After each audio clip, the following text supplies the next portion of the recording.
जयशंकर प्रसाद के बारे में बता रहे हैं। जीवन परिचय। हिंदी साहित्य के आधुनिक युग के सर्वाधिक प्रतिभाशाली साहित्यकार श्री जयशंकर प्रसाद का जन्म विक्रम संवत 1946 सन 1889 में काशी के एक वैश्य परिवार में हुआ था। इनके पूर्वज तंबाकू का व्यापार करते थे और ये सोंगनी साहू के नाम से प्रसिद्ध थे। प्रसाद जी के बचपन में ही इनके माता पिता का देहांत हो गया। इनकी शिक्षा दीक्षा भी ठीक तरह से संपन्न नहीं हो सकी। घर पर स्वाध्याय द्वारा ही प्रसाद जी ने हिंदी, अंग्रेजी, संस्कृत, बंगाली, उर्दू और फारसी आदि भाषाओं का अच्छा ज्ञान प्राप्त कर लिया। प्रसाद जी की अवस्था जब 17 वर्ष की थी तभी उनके बड़े भाई का भी देहांत हो गया। परिवार का सारा उत्तरदायित्व प्रसाद जी पर ही आ पड़ा। इनके जीवन में साहित्य साधना व्यसन के रूप में आई। साहित्य साधना में अधिक समय देने के कारण व्यापार की दशा बिगड़ती गई और जीवन के अंतिम दिनों में उनको आर्थिक संकट का सामना करना पड़ा। इनकी दुकान पर साहित्यिकों का जमघट रहता था और वे यथाशक्ति अपने साहित्यिक मित्रों की सहायता करते थे। अधिक परिश्रम करने के कारण प्रसाद जी का स्वास्थ्य भी गिर गया और बीमार रहने लगे। सन 1937 में 48 वर्ष की अल्पायु में ही प्रसाद जी का निधन हो गया।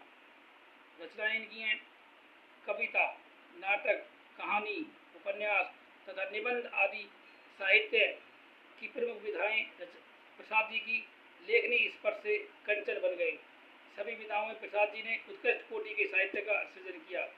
प्रसाद जी द्वारा लिखित ग्रंथों के रूप में हिंदी साहित्य को अमूल्य निधि प्राप्त हुई। उनके प्रमुख ग्रंथ हैं काव्य में हैं कानन कुसुम, करुणालय, महाराणा का महत्व, प्रेम पथिक, झरना, आंसू, लहर और 8वां नंबर है कामायनी। इनके आंसू और कामायनी बहुत प्रसिद्ध हैं। उपन्यास है इनके कंकाल, तितली और इरावती। नाटक है इनके विशाखा, राजश्री, अजातशत्रु, कामना, सज्जन, जन्मेजय का नागयज्ञ, स्कंदगुप्त, चंद्रगुप्त, एक घूंट, ध्रुव स्वामिनी, करुणालय और कल्याणी परिणय। कहानी इनकी छाया, प्रतिध्वनि, आकाशदीप, आंधी, इंद्रजाल। निबंध इनके काव्य कला तथा अन्य निबंध भी हैं। साहित्य में स्थान प्रसाद जी हिंदी साहित्य के हर क्षेत्र में युगांतकारी कलाकार हैं। वे हिंदी छायावादी स्कूल के ही आदि संस्थापक पात्र नहीं हैं।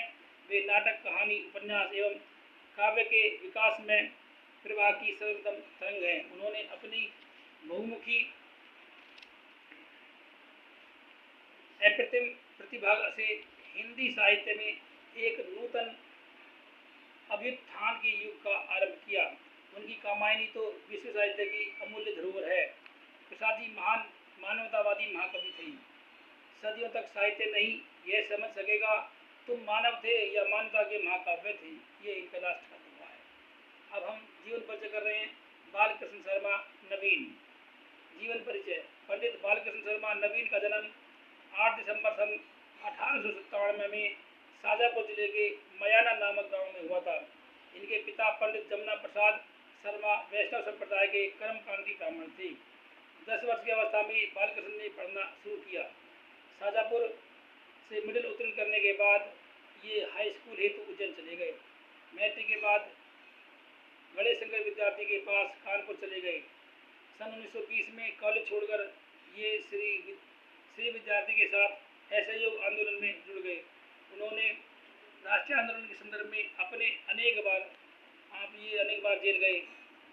जेल में साहित्य सृजन चलता रहा। स्वतंत्रता प्राप्ति के बाद वे संसद में रहे और 1955 में राजभाषा आयोग के सदस्य भी रहे।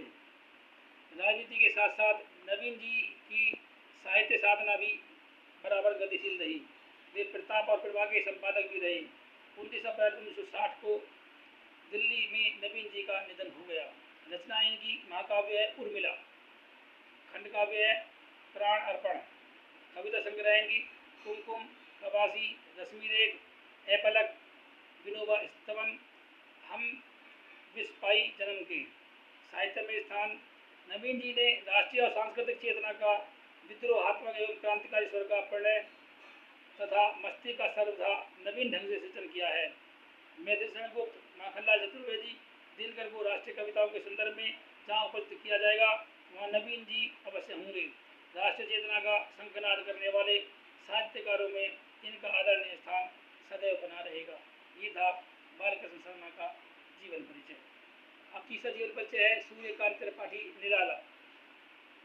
क्वेश्चन बनता है निराला जी का पूरा नाम क्या था? तो सूर्यकांत त्रिपाठी। जीवन परिचय। हिंदी साहित्य और विशेष रूप से हिंदी काव्य को अपनी विलक्षण प्रतिभा से प्रकाश करने वाले महाकवि पंडित सूर्यकांत त्रिपाठी निराला का जन्म विक्रम संवत 1953 की बसंत पंचमी को बंगाल की महिषादल नामक राज्य में हुआ। निराला जी के पिता श्री रामसाय त्रिपाठी उत्तर प्रदेश के अंतर्गत उन्नाव जिले में गढ़कोल नामक गांव के रहने वाले थे, पर वे महिषादल राज्य में नौकरी करने के कारण बंगाल में रहने लगे थे। निराला जी के जन्म के 3 वर्ष बाद ही उनकी माता का देहांत हो गया। निराला जी की शिक्षा दीक्षा तो अधिक नहीं हो सकी, पर उन्होंने घर पर अंग्रेजी, बंगला और संस्कृत का अच्छा अध्ययन कर लिया था। इनका विवाह 13 वर्ष की अल्पायु में ही हो गया था। निराला जी ने युवावस्था में प्रवेश किया ही था कि उनके पिता का देहावसान हो गया। फिर यह क्रम कुछ ऐसा चला कि संवत 1975 में इन्फ्लुएंजा में उनकी पत्नी, चाचा और भाई आदि सभी का देहांत हो गया। निराला जी के अपरिपक्व कंधों पर अपने 4 भतीजों और एक लड़के और एक लड़की का पालन पोषण पर भार आ पड़ा। निराला जी बंगाल छोड़कर इलाहाबाद चले आए, जहां उनकी पुत्री सरोज का देहावसान हो गया। इस प्रकार निराला जी को जीवन भर पीड़ा और कष्ट का सामना करना पड़ा। आर्थिक विफलता और असाध्य रोगों से जूझते हुए 15 अक्टूबर 1961 को इस महाप्रण के प्राणों का अवसान हो गया। रचनाएं। बहुमुखी प्रतिभा के धनी साहित्यकार निराला जी ने उपन्यास, कहानियां, रेखाचित्र, नाटक, जीवनी तथा निबंधों के अतिरिक्त अंग्रेजी, बंगला तथा संस्कृत के अनेक ग्रंथों का अनुवाद भी किया है।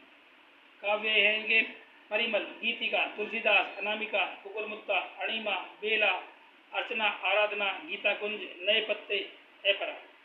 उपन्यास हैं इनके अप्सरा, अलका, प्रभावती, निरुपमा, उच्छृंखलता, चमेली आदि। कहानी संग्रह इनकी लिली, सखी, सुकुल की बीवी, चतुरी चमार, रेखाचित्र, कुल्ली भार, बिल्लेसुर, बकरीहा। आलोचना और निबंध, प्रबंध पद, प्रबंध प्रतिभा, प्रबंध परिचय, चालुक्य पंथ और पल्लव। जीवन साहित्य। राणा प्रताप, प्रहलाद, ध्रुव, शकुंतला, भीष्म। अनुवाद में है विवेकानंद, साहित्य आनंद मठ, दुर्गेश नंदनी, रजनी, राधा रानी, गोविंद, पदावली आदि। साहित्य में स्थान इनका। निराला जी हिंदी साहित्य में एक प्रबल शक्ति के रूप में प्रकट हुए। उनका प्रादुर्भाव हिंदी साहित्य के लिए वरदान सिद्ध हुआ। छायावादी कवियों में निराला जी अपने अनूठे प्रयोग धर्मिता के कारण अन्यतम स्थान के अधिकारी हैं। ये एक युगांतकारी कवि एवं महामानव हैं। महाप्राण की उपाधि से विभूषित इनके व्यक्तित्व में कवि और तुलसी का जो अद्भुत समन्वय है, उससे हिंदी साहित्य सदैव गौरवान्वित होता रहेगा। ये था हमारा आज का टॉपिक, जीवन परिचय, और ये हमें 3 जीवन परिचय कराए हैं। आज के लिए इतना ही। मैं धर्मेंद्र कुमार शर्मा नई वीडियो में नए टॉपिक के साथ आपसे फिर मिलूंगा। तब तक के लिए नमस्कार।